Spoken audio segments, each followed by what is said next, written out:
बच्चों हम आगे कहाँ पे बहुपद के 2.2 पे, उसमें पहला सवाल है क्या द्विघात बहुपद का शून्यक ज्ञात कीजिए और शून्यकों तथा गुणांकों के बीच संबंध की सत्यता की जांच कीजिए। क्या जो आपने वैल्यू निकाला क्या वो सही है? उसे देखो बच्चा बहुपद ax² + bx + c = 0 क्या होता है? ax² + bx + c = 0 होता है, द्विघात समीकरण है। शून्यक क्या होता है? अल्फा और क्या होता है? बीटा। अल्फा बीटा आता कहां से? जो आप ये वैल्यू निकालते हैं x का दो पार्ट में आता है ना, वो होता है अल्फा और बीटा। शून्यकों का योग इतना प्लस इतना, देखो अल्फा प्लस बीटा बराबर -b/a, ये फार्मूला है। अगर ये दोनों मान बराबर आ रहा है तो आपका सवाल सही है। शून्यकों का गुणनफल अल्फा × बीटा बराबर c/e, ये बराबर तो सही, दोनों आना चाहिए बराबर। तो ये गुणांक होता है, पहले गुणांक, इसमें देखा गुणांक को बीच संदर्भ दो, शून्य बता दिए, गुणांक का था। गुणांक मतलब जो ये द्विघात समीकरण में a b c दिया है ये सब क्या है? गुणांक है। क्या है? गुणांक बच्चा। तो हम सवाल पे देखते हैं, चलिए क्या दिया है? x² + 2x - 8। देखो बच्चा इसमें जिसमें x से किसी गुणा हुआ है किसी नहीं हुआ, मतलब 1 से नहीं दिख रहा कुछ है, तो a बराबर x, क्या बच्चा? a बराबर x और b बराबर जो x पे जो ये जहां स्क्वायर है वो a होगा। देखो एक स्क्वायर वाले पे a है, यहाँ पे क्या जाएगा? ये b का मान है, b बराबर -2 और c बराबर -8 रहेगा बच्चा, कितना है? -8। ठीक है, आ जाओ।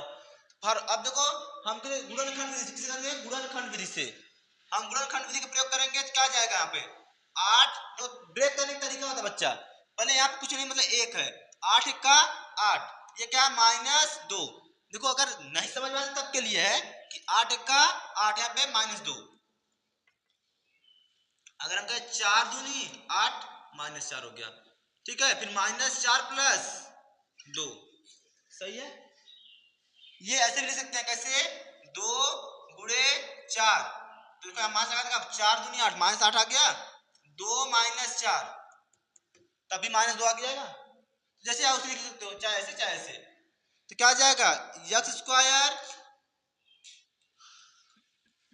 देखो ये चीज लिख रहे हैं, फिर प्लस 2x - 4x - 8 = 0।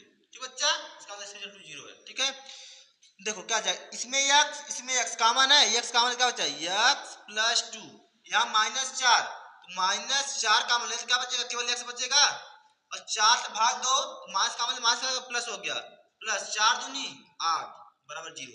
देखो बच्चा यहाँ भी कॉमन और यहाँ भी कॉमन, क्या जाए? x + 2 कॉमन हो गया, क्या बचा? x - 4 = 0।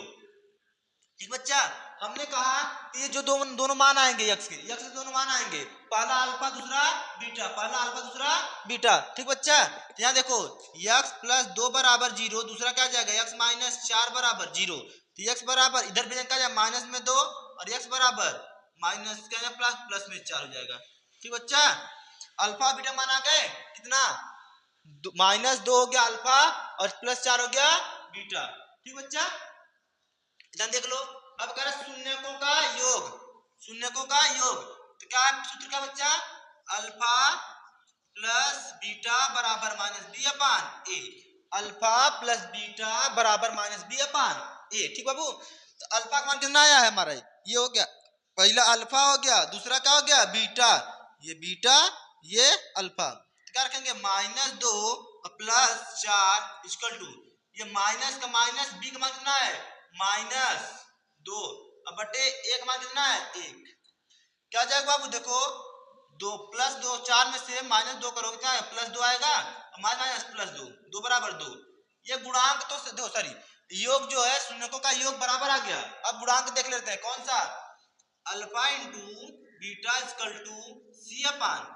ठीक बाबू, अल्फा × बीटा = c/a, ये हो गया शून्यकों का गुणनफल। ठीक है, इसमें क्या है? अल्फा का मान -2, अब देखो गुणे बीटा का मान 4। अब देखो बाबू क्या जाएगा? ये c का मान -8 और a का मान 1, सही है। देखो 4 दूनी 8 -8 बराबर -8, ये आपका सवाल सही है, यही है। ऐसे ही आपको सॉल्व करना है, क्या करना है बच्चा? सॉल्व करना है। चलते हम दूसरे सवाल पे। कहाँ चलते हैं? दूसरे सवाल पे चले। ये समझ में आ गया? एक बार देख लीजिए।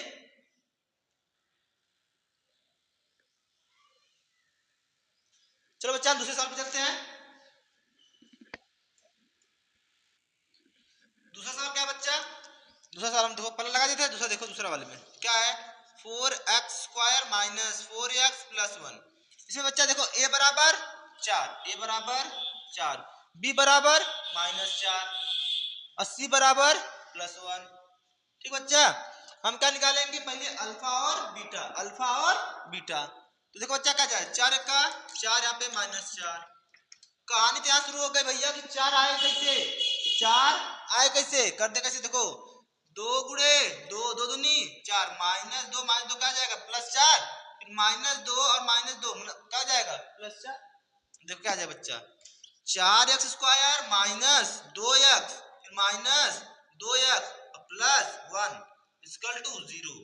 ठीक बच्चा, अब आ जाओ इसमें दो, इसमें दो, इसमें x, इसमें x, दोनों में क्या कॉमन ले? 2x, 2x कॉमन क्या बचेगा? x minus 2। सही बच्चा, अब देखो ना यहाँ पे 2 कॉमन ना है, यहाँ पे कुछ कॉमन है। कॉमन क्या है? जहां कुछ कॉमन नहीं मिलता, जहां कुछ कॉमन नहीं मिलता तो एक मिलता है, याद रखना है। जैसे कहने मतलब बच्चा, अगर हम कहते 2 गुणे 1, यहाँ पे कहें 3 गुणे 1, इसमें देखो इसका मतलब 2 आएगा, इसका मतलब 3 आएगा। तीनों कॉमन क्या दिखा? 1। क्या दिखा बच्चा? 1 है ना। ऐसे देखो यहाँ कुछ कॉमन क्या है? -1। क्या कर लेंगे बच्चा? -1 माइनस कॉमन क्या जाएगा? ये प्लस 2x और प्लस माइनस -1 बराबर 0। ठीक बाबू, देखो दोनों में यहाँ पे सॉरी यहाँ 2x रहेगा, यहाँ पे 2x और यहाँ पे 2x - 2 दोनों में है, सॉरी 1 रहेगा यार। चलो देखो ये क्या जाएगा बच्चा? 2x - 1 और ये क्या जाएगा? 2x - 1 दोनों में आ गया ना। 2x - 1 2x - 1 बराबर 0। अब आ जाओ कहानी में कहा गया x माइनस 1 मतलब 2x बराबर 0। क्या जाएगा इधर? x बराबर प्लस हो जाएगा, क्या जाएगा? 1/2। ये भी सेम ही आएगा, 1/2। अल्फा और बीटा का मान क्या आ गया? 1/2 1/2। ठीक बच्चा, आ जाओ अब सत्यापित करते हैं हम शून्यंकों का योग और शून्यंकों का गुणनफल, दोनों सत्यापित करते हैं सही है या नहीं। अल्फा का मान 1/2 प्लस 1/2 बराबर बीटा का मान सॉरी बी का मान -4। ठीक है, पहले से और -4 यहाँ ब्रैकेट में हो गया, ये माइनस वाला है और ये -4 यहाँ से आया है और a का मान 4। ठीक बच्चा, दोनों का एलसीएम 2। जब हर समान हो, भिन्न भी जानते ना, जब हर समान हो तो वैसे ही नीचे हर को लिख देते हैं और ऊपर लगा प्लस है तो प्लस, माइनस है तो माइनस लिख देते हैं। क्या जाएगा बच्चा? 1 + 1 बराबर माइनस और माइनस प्लस 4/4 तो 2/2 मतलब कट गया 1। कितना आ गया? 1 बराबर 1 बराबर 1। ये सत्यापित हो गया। आजा बच्चा इसका देखो, अल्फा इंटू बीटा बराबर c/a। क्या होता है? अल्फा इंटू बीटा मतलब शून्यकों का गुणनफल। क्या होता है? अल्फा इंटू बीटा बराबर c/a। अल्फा का मान 1/2 गुणे 1/2, बीटा मान भी है। अब देखो c का मान बच्चा कितना है? 1, इसका मान कितना है? 4 और 2 दूनी गुणा में जानते सामने सामने होता है, गुणा जाता है। क्या होता है? सामने सामने गुणा। 1 1 का 1 2 दूनी 4 1/4। ठीक बच्चा, ऐसे ही मिलते हैं अगले वीडियो में, तब तक के लिए नमस्कार, प्रणाम, बाय। और आप हमारे YouTube चैनल को अच्छे से लाइक कमेंट सब्सक्राइब पक्का कीजिए और अपने दोस्तों के वीडियो जरूर भेजिए, क्योंकि बोर्ड का एग्जाम है, उनके लिए बहुत ही फायदेमंद है ये सवाल। ठीक है, तब तक